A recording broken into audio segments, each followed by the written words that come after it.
kun sagalee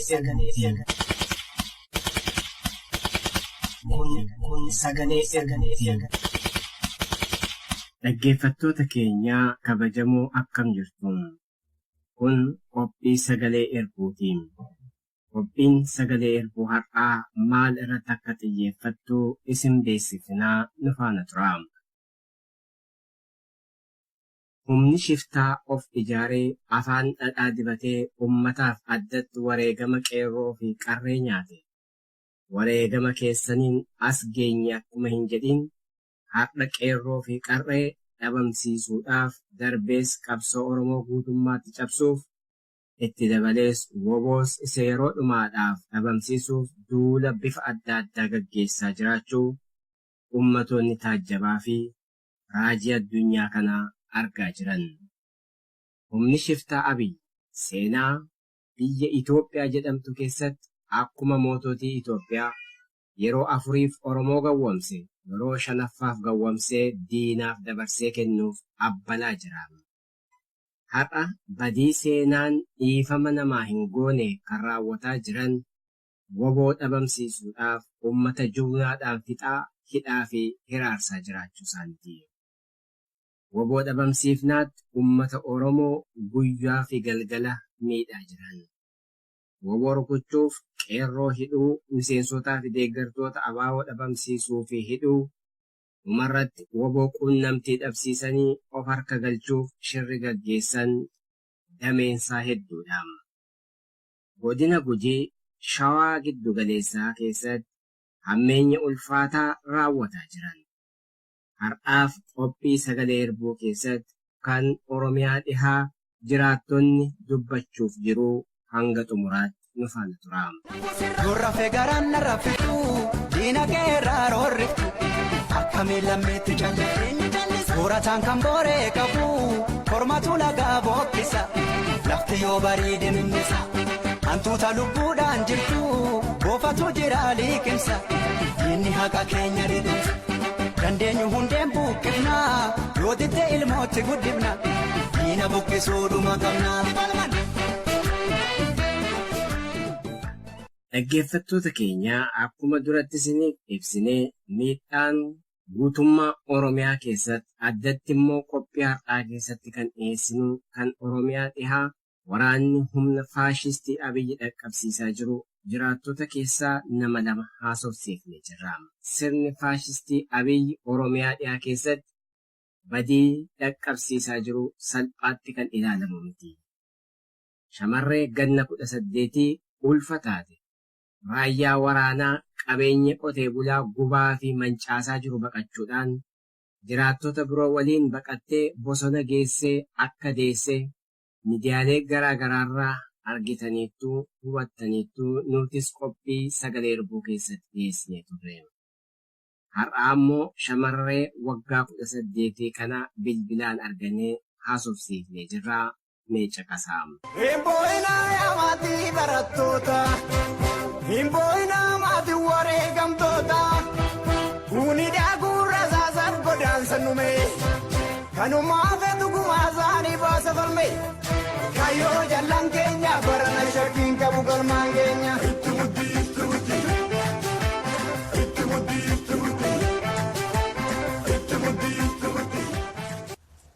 Solaan magaalaa Maamudin jedhama magaalaan koo. Egaa kan ammaa kan jalqabaati kaasanii haasaa jalqabaa kan guyyaa gaafa naa jirraa jiru rakkoon akkasuma kan ga'e akkatti darbee bosona keessaa sun jiru sun qabee achumatti ga'ee kan booddee warra hojjetannaa fuudhanii ani erga guyyaa gaafa naa sana garree har'a immoo darbanii araddaa hektaara 22 wanta irraa kamiin fiigaan. Minaan bakkeedhaan qotadhee qabu ciruudhaan asiitii adda addaatti namuudhaan balleessa barbadeessa jiru amma taatee kanatti isin irratti ta'aa jira. Amma kanatti maa jirtu jechuun miidiyaa irraa kan dhageenye dubartii mana keessaa ari'amtee bosonatti deesseeti. Maqaa mucaa keetii Marroo jettee moggaafte? Eeyyee. Maaliif akka jettee moggaafte meenaa ibsi?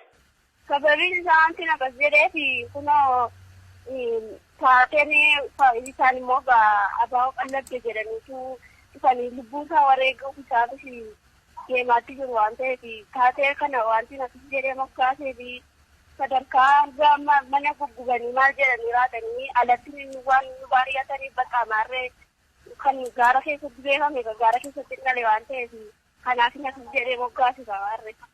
Mee mana kee warri guban kun eenyu faati uffata isaanii fi maal akka fakkaatan eenyu akka isaan erginaa himuu dandeessa? Egaa isaan jarreetta nama biyyuma keessa deemaa jiran qaama mootummaa kanaati. Mee jalqabarraa kaasinatti maal godhan mana kee hin gubanii?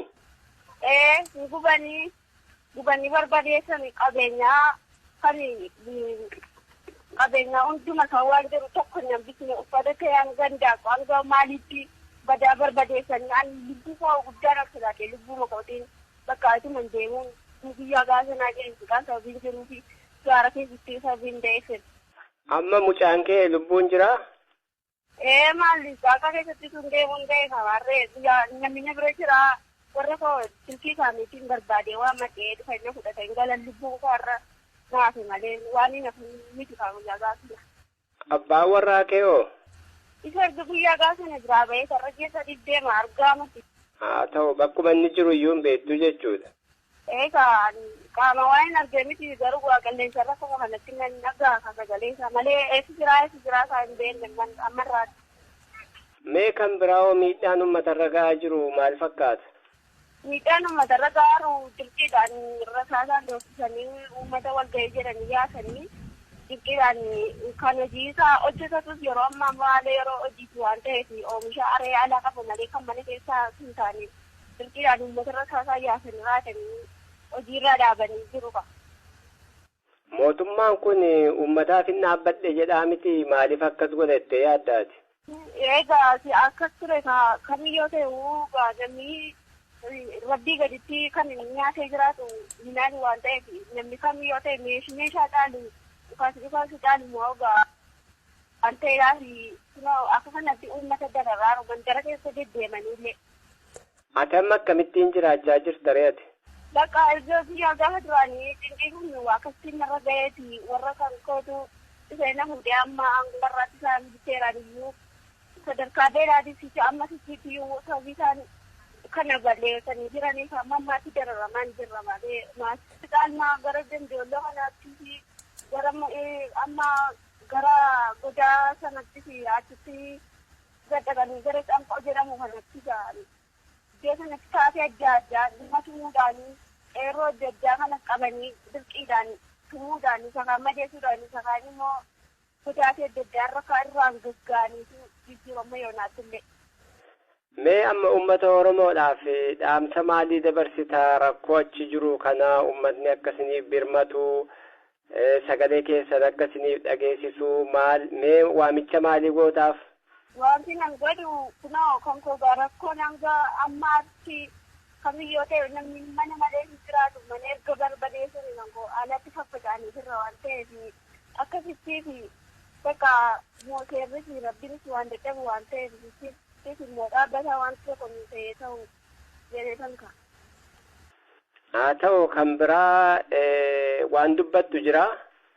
Wanti dubbadhu innis immoo kun akka kanatti adda faffaca'anii sababii jiruu fi bakka jireenyi masaayyuun wanta beekuu hin qabu waan ta'eef kunoo jireenyi namaa muka yoo ta'e nyaata fiitii aadaa qopheeffatee qaba waan ta'eef amma dararamu guddaa kana waan narratti raawwatee fi jecha maddii bakkaasuudha guddaan qaba jedhee kan yaada. Jechuun akkuma kanatti duraan haasee tureera ammas isattis immoo kamiyyoo ta'e sosaasiisanii isatti himuuf ta'uu danda'a malee alatti waan murtaa'e amma hin qabu akkuma kanatti beeksifadheera garuu. Haa ta'u mee mana keerraa hagam deemteetu deessee nama meeqa si duukaa ture mee haala yeroo sanaa naa himtaa? Maarree jiru sagal guutee nama sadii wajjin ture guyyaa gaafa sana manuma keessa jirra guyyaa sa'aatii kudhan irratti waan ta'eef waan kan ta'e immoo si'a malee maanneefiitu guyyaa sa'aatii kudhan irratti akka turan. Achi dhufanii mana keessaa ba'aa isiniin jedhanii? Bakka alaalatti arginu baqanne baqaddaa namni jennaan itti immoo yoo namatti deemee dhufee barbaad nama babbadeeffamee maal baane maal jedhamu. Isa booda qabeenyaa keessan gubanii eegas hin baqattanii booda. Qabeenyaa hundi mataa tokko hin hambisne gubbisanii fidan. Egaa bosonatti akkam taate ree gaafa si dhukkube fa'aa kana eeyusi gargaaree deeggarsee usii godhee.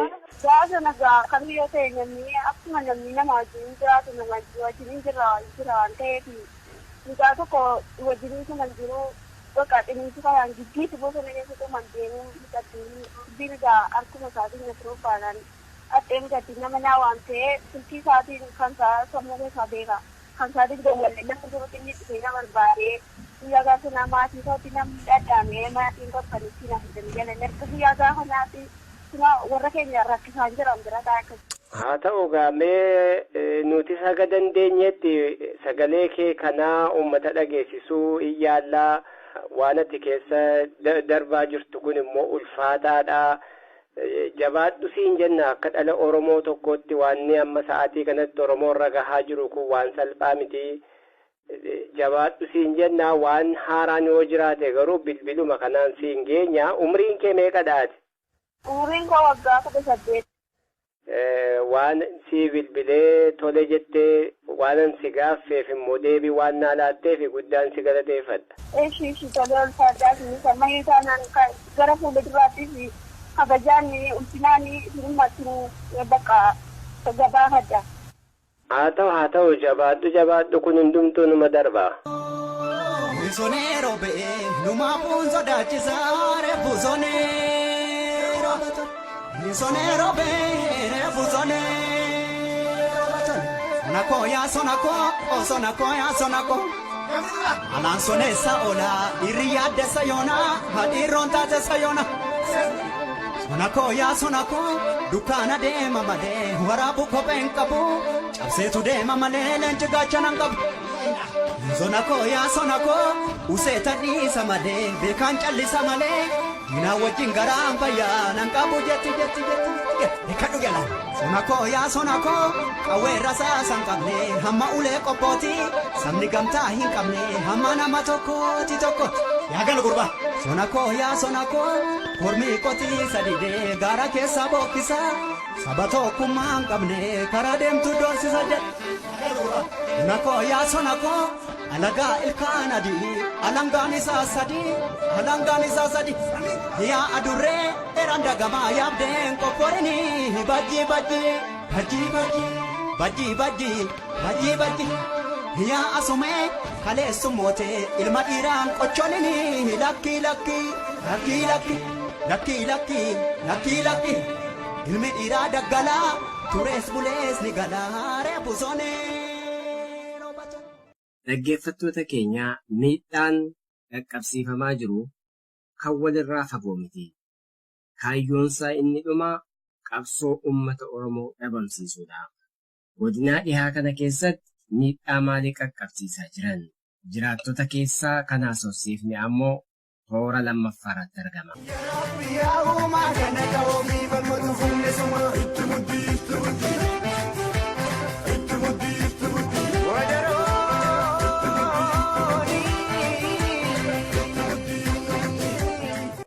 Egaa wanti ta'aa jiru guddaa Oromiyaa kana guutummaa namatti godinaalee Qellem Wallaggaas Golba Wallaggaas dabalatee uummanni Oromoo ijaarsa waraana mootummaa jala jira. Waraanni mootummaa kun erga komaandii poolisii miidhamsamee mootummaan waraana gadi fe'ee maqaa waraana bilisummaa Oromoo balleessa jedhuufi uummanni ijaarsa hamaa jala jira. Qabeenyi mataa isaa mamaa manni namaa hin gubataa shamarran hawwan inni dheedeersii waa hedduudha wanti guyyaa guyyaatti ta'aa deemu lubbuun nama hedduuti kan badaa jiru. Walumaa galaa miidhaa mootummaan maqaa waraana bilisummaa Oromoo balleessuu jedhuun waraana gadi deebi'ee booda jiru waan dubbatame sirna darbe kan keessatti ta'ee beekuuti. Kana keessa jira hawaasni fakkeenyaaf magaalaa ta'uu ni danda'ama. Mana namoota gubatee namoota dubbisaniif maqaa kaasuu ni danda'ama. Meeqaas meeqa akkuma ragaatti? magaalaa amma fakkeenyaaf namoota du'anii fi manni gubate illee fiduu hin dandeenyu garuu galbaadhumatti baatiin mana keessa yoo kan maqaa dhoofnu ta'e fakkeenyaaf amma baatii kanaaf yoo fudhannee ilaalle Jimmaa Horroo keessa nama Maamadaa Daaddasaa jedhamu tokko waan Jimmaa Horroo jira godina Wallaggaa ganda gomboo bakka Daalachii jedhamutti nama raawwataa Daaddasaa jedhamu ajjeesanii akkasumas Nagaasa kan jedhamu guyyaa kana ganduma kana keessatti ajjeesanii aanaa kana keessaa fitaanii Asaffaa kan jedhamu gomboo Mucaatee rooboo keessa jiruu fi galbii jechuudhaan ajjeesanii akkasuma aanaa Jimmaa Horroo gandaa gomboo jedhamu kana keessaa fuulee safarii kan jedhamu achitti ajjeesanii darbee fi manaatti safarii immoo aanaa makana ganda gidduu jedhamu keessatti torba ta'u gidduutti gara kana ajjeesanii jechuudha. Akkuma kana godina Qellem Wallaggaa aanaa sadii kan qaa kan jedhamtu ganda beektaa gidduu keessatti si'atan aguunaa kan jedhamu ajjeesanii. Godina Qellem Wallaggaa kana keessatti aanaa baay'ee keessatti ganda egeree jedhamtu keessatti wasanuu daggafaa kan jedhamu Aayiraa kan Mahammad Ibiroo ganda guddaa Micoo kan jedhamu irratti ajjeesanii akkasumas aanaa baay'ee ganda durii jedhamutti Goolee Agarraa kan jedhamu gurbaa tokko ajjeesanii Diinee Mahammad kan jedhamu godina Qellem Wallaggaa aanaa baay'ee ganda Tulluu Shibalaarraa mana qorqorroo baallee jaatama gubanii balleessan jechuudha waraana shanee kan dhabde jedhanii. Godinuma kana daallee waa baraa aanaa daallee waa baraa jechuudha ta'uu bakka jedhamutti nama shumaatamuu jedhamu tokkos ajjeesanii aanaa godina aanaa jala jiran keessaa gara aanaa hawwaa gadaan yookiin gabaa roobii jedhamee beekamutti yoo dabarre naannoo shimala bakka kanaan dura mana abbaa gadaa Mahammad Abdallaa kan jedhamu tokko gubanii mana isaa qabeenya isaa barbadeessanii ari'arraa isaallee bakkeetti miidhaalee karaa duras miidiyaa irratti saasaameera ammas yeroo adda addaatti qabeenya isaa saamanii waan keessa jiru saamanii har'a mataa isaallee duudama bakka jedhamtu mana suuqiilli qabu hunda gubanii barbadeessanii diiganii jechuudha. Darbee fi mana Rashaad Najiid kan jedhamu tokkos qabeenya keessa jiru waliin gubanii godinuma kana aanaa hawwaa galaan kana keessa ganda tuulama biyyaa kan jedhamu kun Agaasaa Tuuchoo kan jedhamu motora bishaanii ja'a tokkoon qarshii 40,000 kan bitamu motora bishaanii kana ja'an ni saamanii mana balbala sadii ni gubanii harree tokko jenereetaraa ibsaa dhimmi itti fayyadamuun fudhatanii qarshii 100 wajjin fudhatanii qabeenya hundi keessa jiru hunda saamanii hojii ala godhanii jechuudha. Nagaanii. Mucaa mana isaa mucaa isaallee mucaa waggaa 12 mana kan jedhamu yeroo masaa badii eessatti jiru beekamu walumaa galatti nama mana namicha kana keessa jiraatu hundaa'anii balleessanii namni kun yeroo ammaa bosonatti baqatee bosona keessa jira jechuudha walumaa galatti mataa isaanii daldaltee jiru. haa ta'u baay'ee nama gaddisiisa dhuguma waan namatti himtu kuni waan nama ajaa'ibu keessaa namoota qabeenya isaanii saaman mana isaanii guban kana bilbilanii bilbila isaanii barbaadanii waraana shaneetu gube jedhaani birrii isinii kaffalla jedhaani waraana kana maqaa balleessaa jedhanii yeroo isaan itti akkasitti isaanii gorsatti illee jira mootummaan waraana warra kanatti gube jedhaa isaanirra qoree waraana shaneetaa godhaa jedha uummanni garuu dhugaa dubbii beeka waan tarkaanfii kan fudhata mootummaan yookaan akka isaan akka jiranii kan jedhama. Haalli jiru ammayyuu itti fufeera jechuudha amma karaa dhihaa gaa rakkoon kun waggaa tokko caaluuf jira ammas akkasumatti jira. Humnaa oliyyuu dabalaa jira guyyaa har'aa kana ammaan kan naannoo itti dhiyaatu maqaa dhahee malee guyyaatti eega komaandi poostiin kun dhuguma poostiin eega waggaa tokko oliiti guyyaatti namni ajjeefamin as hin jiru guyyaatti qabeenyi namaa hin gubatin oole jiru guyyaatti namni hin oole jiru. Kun ammayyuu dhufee jira jechuudha waraana mootummaatti budeetti dararaan akkuma kana amma fakkeenyaaf namni mana qorichaa dhuunfaa qabu baadiyyaa keessaa qoricha bitatee galuu danda'u shaneeraa qoricha geessisanii qabanii ajjeesu harreetti mana baaburaa dhaqee daakuu akka deegaluu danda'u daakuu kana shaneedhaa geessita jiru. Guyyaa guyyaatti dararaan kun ta'aa jira, itti dabalaa jira jechuudha. Akka uummata Oromootti dhaamsa dabarfattu qabdaa? Uummata Oromoodhaaf jalqaba. Keenyaan walumaa galatti dhaamsaan dabarsu mootummaan kun maqaa tokkummaa Itoophiyaa jedhuun uummata Oromoo iddoo meeqatti addaan boodee sirnaa mirkaneessaa faayidaalee kaleessaa deebisuudhaaf uummanni Oromoo hedduun isaa tarii ofirratti hin gadin jiranatti fakkaata.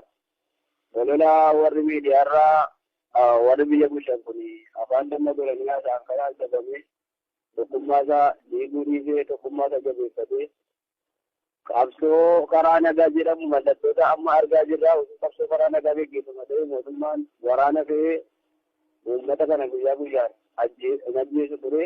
Mallattoon qabsoo nagaa karaa nagaa jedhamtu kun ammuma dhabaa waan jirtu dhokkitti afaan qawwee sana ala mormaan isa baase waan hin jirre waraana of argaa qabu kana waraana bilisummaa Oromoo qofa jabeeffatee bilisummaa dhugaatti bahuu qabaa jira. Haa ta'u mee amma waan na yaadachiifte tokko jira. Amma fakkeenyaaf namoonni hedduun miidiyaatti bahanii yeroo ammaa kan biyyattii bulchaa jiru mootummaa Oromooti jechaa jiru gaa Dr. Abiyyi faa ilaalanii Lammaa faa ilaalanii kana isin akkamittiin ilaaltu? Waan jiru kun dhuguma waan darbeerraa addummaa qaba? Uummanni Oromoo isa ta'u addi bilisummaa Oromoo isa ta'u Oromoon kan kaleessaa falmaa ture sirna APRDF yookiin sirna EAD kana falmaa ture malee barcuma miti. Sirni kaleessaa itti fufa sirnuma kaleessaa sirni irra jiru waan ta'eef EAD waan jijjiirame hin qabu. Warri kana ilaalanii of gowwoomsan afaan of gowwoomsanii ofuma yeroo dabarfachuun malee abbaan barbaade yoo bulche sirna kaleessaati Oromootu biyya bulche jedhama kun jijjiiramni jedhamu osoo sirnuma yoo jijjiiramni hin jiru. Kanaaf uummanni Oromoo kan inni bilisummaa isa barbaachuuf walabummaa Oromiyaa mirkaneessuuf Oromiyaa walabaa ijaaruuf qabsaa'ee dhiiga isaatti dhangalaasee lafee isaatti cabsaa ture waan ta'eef bilisummaan dhugaan uumee sirni sirnuma kaleessaati waan ta'eef mootummaa Oromooti jechuun hin danda'amu. Isumaayyuu immoo sirna kaleessa gaddaa deebisuudhaaf nama karooraaf tartiibaa baafatee deemaa jiru mootummaa Oromooti jechuun dandeenyu. Kanaaf kanaan goomuu dhiisee tarii beekaan keenya beekaa ta'e Pirofeesara digirii baate nama waa'ee tokkummaa Itoophiyaa Itoophiyaa kaleessaa nutti faarsudha wallaalaa Oromoo faarsu ajaa'ibsiifama. Ijaa ta'eef uummanni keenya gara kanatti deebi'uu qabaa, qabsoo karaa dhugaatti deebi'uu qabaa jira. Ilmaan Oromoo raayyaa waraanaa keessa deebisanii obbolaa isaanii miidhaa jiran kanaaf dhaamsa qabdaa? Dhaamsan qaba. Dhaamsan isaaniif qabu.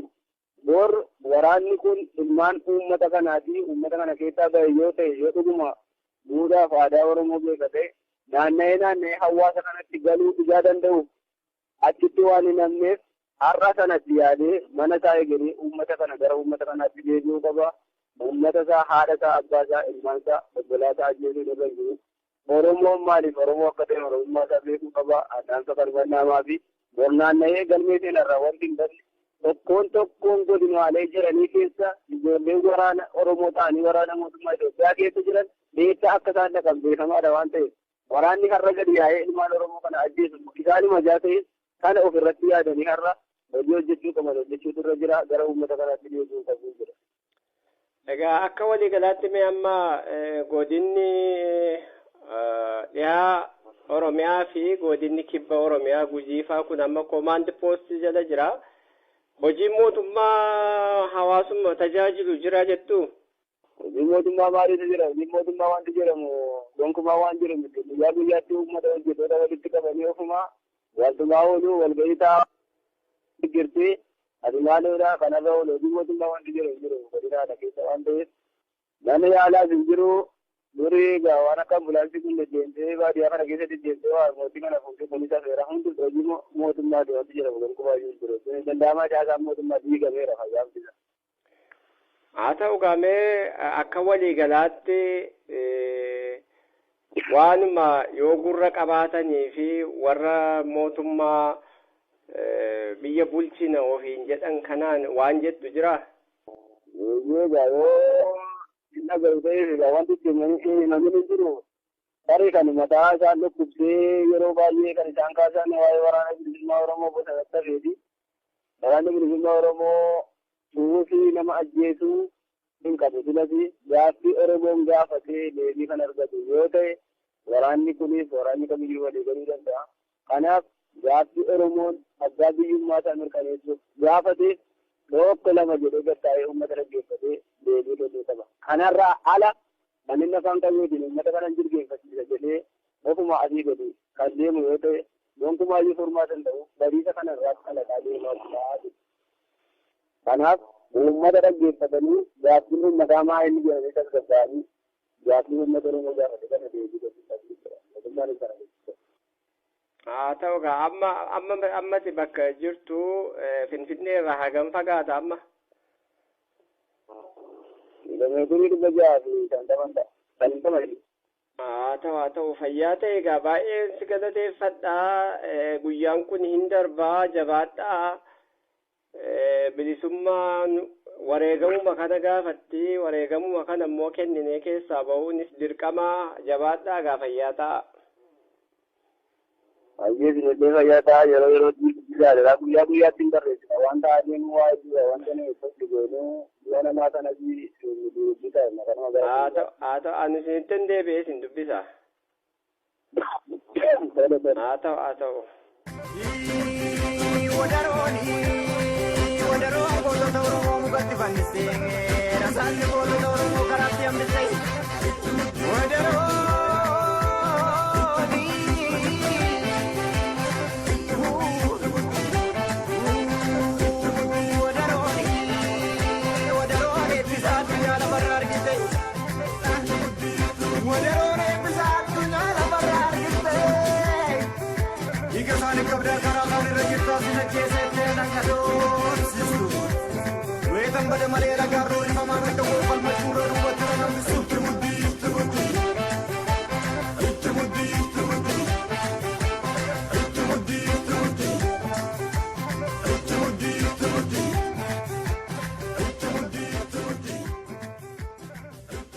Dhaggeeffattoota keenya humna shiftaa Abiyyiin miidhaa ilmaan Oromoo irra ga'aa jiru akka salphaatti kan ilaalamu miti.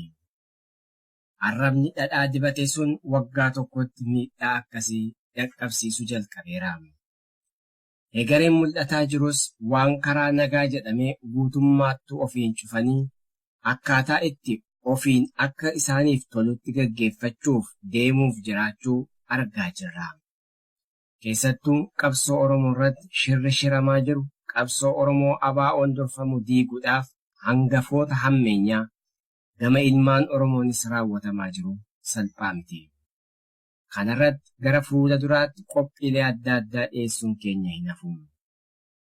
Godina Oromiyaa dhiyaa keessatti miidhaa dhaqqabe kana gurraan hin geenye jira. Humni faashistii waggaa tokko dura dhiiga qeerroo fi qarree akkasumas qabsoo Oromoodhaan sadarkaa tokkoffaatti as geenye jedhe har'a sadarkaa tokkoffaatti waggaasaatti qabsoo Oromoo dhabamsiisuudhaaf gama hundaanuu hojjechaa jira.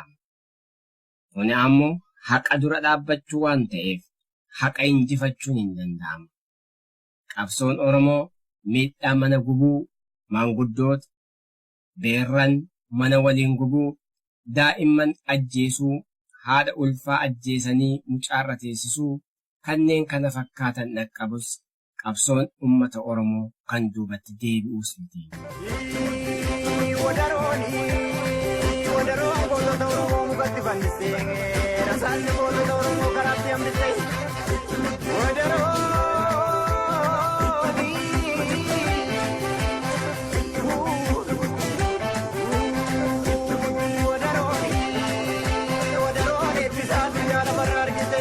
Dhaggeeffattoota keenya qophii wal fakkaatoo ammallee itti fufnaa. Qabsoon Oromoos bitaanis yaabbatan mirgaanis yaabbatan hanga galii isaa ga'utti itti fufaa. Qophii keenya xumurreerraa. Horaa bulaa. Kun qophii sagalee Irbuutii.